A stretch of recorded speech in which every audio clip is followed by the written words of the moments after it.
So is it visible? Yes, sir. Okay. So this is the topic.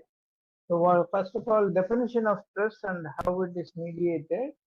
Stress is a state of threatened, it's a threat to the homeostasis of the body.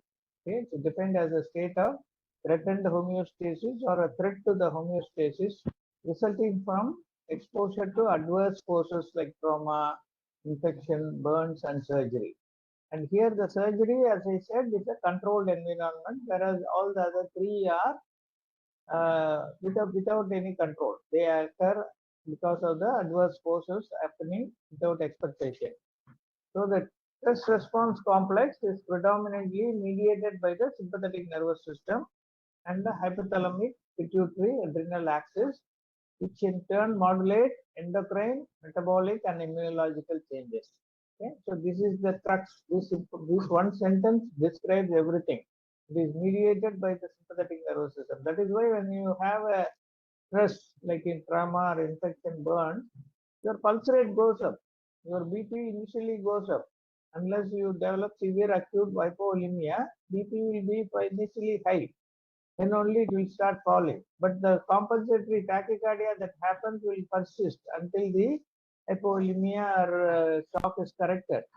So this is the major stress response which stimulates the endocrine, metabolic, and immunological changes.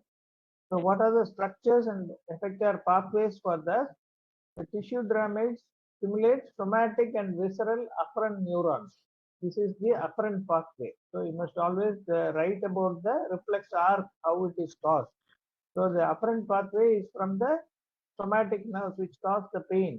Beta, A delta fibers, C fibers, and beta fibers, and visceral afferents also. They ascend to the central nervous system, specifically to the hypothalamus and brainstem.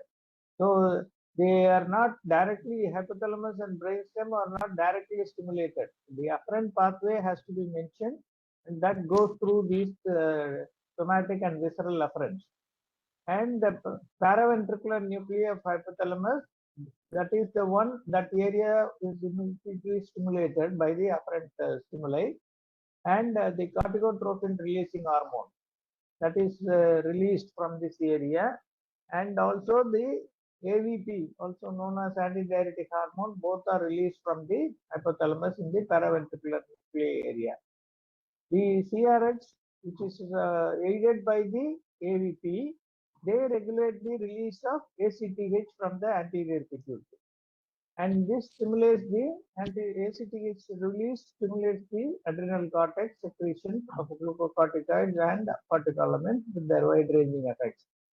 And the sympathetic nervous system represents the principal effector limb of the response. So the afferent limbs are the somatic and visceral afferents, which cause the pain. And the effector or the efferent pathway is the sympathetic nervous system to cause tachycardia and hypertension, to restore the blood supply to various organs. So the noradrenergic cell groups originate in the locus coeruleus of the medulla and pons, which is the majority of the sympathetic preganglion fibers. They are terminating in the paraventral sympathetic chain and the postganglionic fibers, releasing noradrenaline in peripheral tissues. So this is the first and foremost stimulation that is happening. Now this picture will get you easily. See, here is the injury or trauma. So the afferent pathways go through the spinal cord to the brain to the hypothalamus. And once the hypothalamus, the paraventricular area is stimulated, it immediately releases the CRH and the ADH. And they come and stimulate the pituitary, which releases the ACTH. And this ACTH stimulates the adrenal. And the adrenal releases cortisol and adrenaline, noradrenaline. And another pathway goes to stimulate the pancreas, the release of glucagon, and to increase the glucose level. And the inflammatory cytokines, this is the afferent nociceptive pathway that is going here, and they also stimulate the immune system. So the injury that happens not only triggers the afferent pathway through to the hypothalamus, but they also trigger the local effect to cause the innate immune system, which produce adaptive immunity. And the innate immune system is stimulated by the cytokines, interleukin 1, TNF alpha, interleukin 6 and 8, and which cause the pyrexia. Not hyperpyrexia as it is, but pyrexia because of this particular stimulation of the cytokine. And the insulin decrease is there, and the insulin like growth factor is also decreased. T3 is decreased, testosterone, all these things are suppressed, which results in sort of trying to depress that, but my body has to accommodate it to produce hypermetabolism. This will happen in the flow phase. This will not happen immediately. So this stimulation of these hormones in the plasma causes these changes in the body. Adipocyte and lipolysis occurs to produce more energy giving substrate. Hepatic gluconeogenesis and glycogenolysis happens to increase the blood sugar level, and skeletal muscle protein degradation happens. Hepatic acute phase protein synthesis is increased. Okay, so all these things are the changes, and this also can be remembered as a flow diagram. So surgical stress or any trauma stimulates the hypothalamus through the afferent pathway that is not mentioned here. This results in the corticotropin release acting on the anterior pituitary, producing increasing growth hormone ACTH, which stimulates the adrenal cortex, produces cortisol. And another pathway, it acts on the posterior pituitary to produce ADH. ADH helps in water retention to maintain the volume. And there is also sympathetic stimulation happening, causing a stimulation of adrenal medulla, producing adrenaline and noradrenaline. They act on the smooth muscle, and also they act on the pancreas to increase glucagon and reduce insulin. And these renal blood flow decrease because of vasoconstriction, stimulates renin, then angiotensin, aldosterone pathway. So if you remember these two pictures, you can save a lot of time by just drawing these pictures and writing a few lines about each and every one. So this is the immune response that happens. Again, another picture of enlarged local tissue damage, how it causes the local problems, and systemic response, which stimulates the uh, neuroendocrine responses happening. And that is the initial hormonal response. Then coming to metabolic response is actually a repair process. So the hormonal and neuroendocrine response is the initial body's response to salvage the patient or save the patient. But once the patient has managed to survive the initial assault, then the damaged tissues have to be repaired. That is the main idea, and that is achieved by the metabolic response to trauma. And that is where it is divided into the first neuroendocrine arm, where all these changes what I mentioned has been done. This picture tells you how the various organs are managed by that, and the counter regulatory hormones, glucagon, glucocorticoids, and cortisol and catecholamine. So I remember that always as T squared, G squared. T for catecholamine and cortisol, G for glucagon and glucocorticoids. All of them try to increase the blood glucose level. The main idea is glucose is the easiest energy producing substrate. So that is the reason why body tries to increase that. But because insulin is not available or insulin production is reduced, that acts as a negative effect, because unless you have insulin, the cells cannot utilize the glucose. And that is why even patients who are non-diabetic, if they are in acute trauma, if you take a blood sugar, it may be 220, random sugar itself may be 250, like that. But that should not be the reason to cancel a case in case of emergency, because it is a purely response due to the secretion of the counter-regulatory hormone.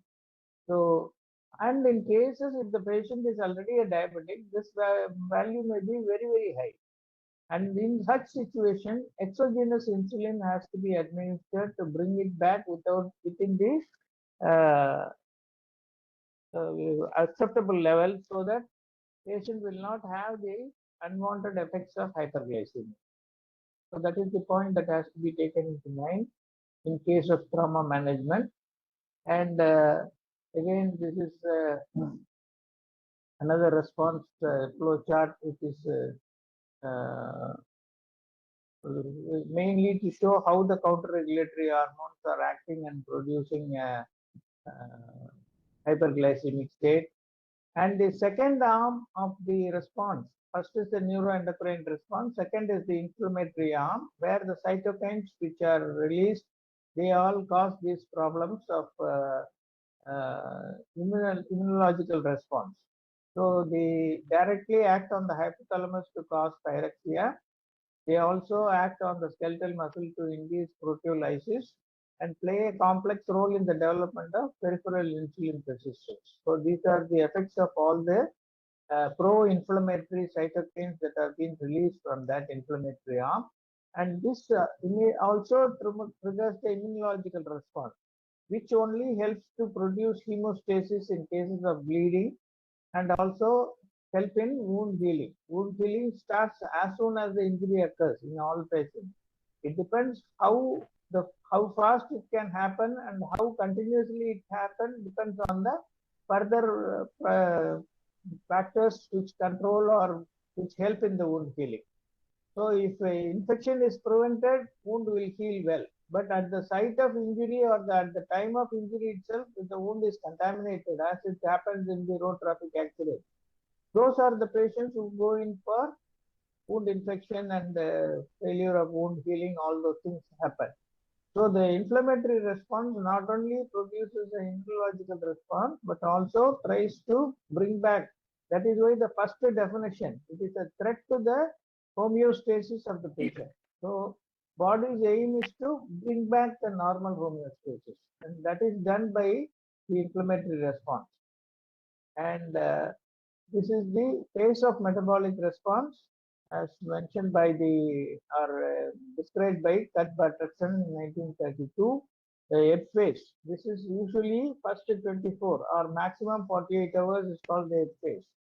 And then it goes to flow phase, which may be a number of days depending upon the nature of the injury.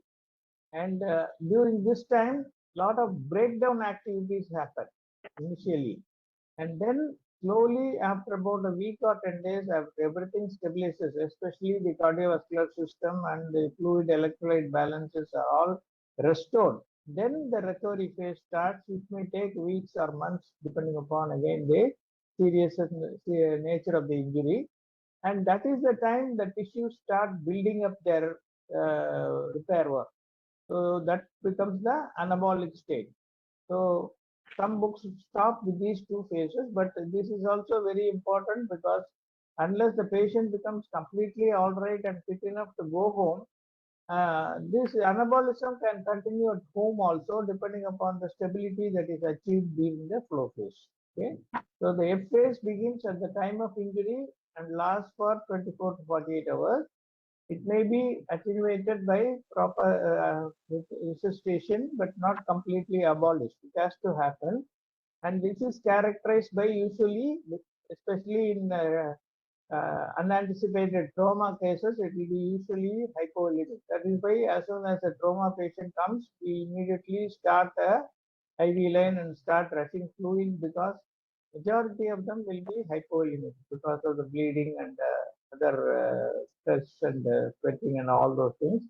And they will have initially a decreased BMR, and they may have reduced cardiac output, and they are more prone for hypothermia and acidosis. And the predominant hormones that are secreted during that time are the catecholamines, the cortisol, and aldosterone, allowing for the renin-angiotensin aldosterone system to activate. And the main physiological role is to maintain both circulating volume and restore utilize the energy stored for recovery and repair. Then the flow phase comes like this, which is, causes the continuation of the resuscitation and healing. And here the characteristics of flow phase, there may be tissue edema, which only during the flow phase the metabolism starts increasing. So patient goes in for hypermetabolic state. So unless the proper substrate supplementation and nutrition is not given, the repair work may get delayed, and that is where we miss the bus and make the patient stay in the hospital for a long time. So the supplementation of the nutrients and substrate is very, very important. And they go in for hyperdynamic saturation with increased cardiac output. And this is the phase where they will develop usually the pyrexia. The first 24 hours, patient may not have much of fever, but after 24 hours, depending upon the presence of infection or absence of infection, the body temperature will rise. They will have increased white cell count. They may have increased demand for oxygen. So this is the phase where you have to give supplemental oxygen, and they may have high blood sugar values because of gluconeogenesis and glycogenolysis. So this is also to be controlled with insulin, because the endogenous insulin may not work properly. So even non-diabetic patients, if they have very high sugar levels, they may require exogenous insulin to bring it within normal limits to promote good wound healing. And the catabolic amends are uh, the limited resources will try to affect the peripheral tissue healing. And this is the phase where patient will usually lose weight, especially the patient with massive trauma or burns. You will see them, patient who was well built and gigantic, within first 10 days, they will lose weight and become thin and thin bones unless the nutrition is not properly given. And these changes happen, and the alteration in skeletal muscle protein happens, and insulin resistance. These are the three important changes that take place in the flow phase. And the factors which aggravate this are volume loss, hypothermia, tissue edema, inflammation, and starvation and immobility. So mobilization is very important. Feeding and giving proper nutrition is very important to manage the flow phase. So once you know these factors, the reason why we have to learn all these things is to how to manage a trauma patient and make them become all right at the shortest period. So if we take care of all these things, the recovery will be much more faster. Okay. So with these few pictures itself, you can easily manage the this particular topic, which is repeatedly asked. This question has been asked several times in the theory paper. So I hope this will give you an idea to how to answer this within the given time.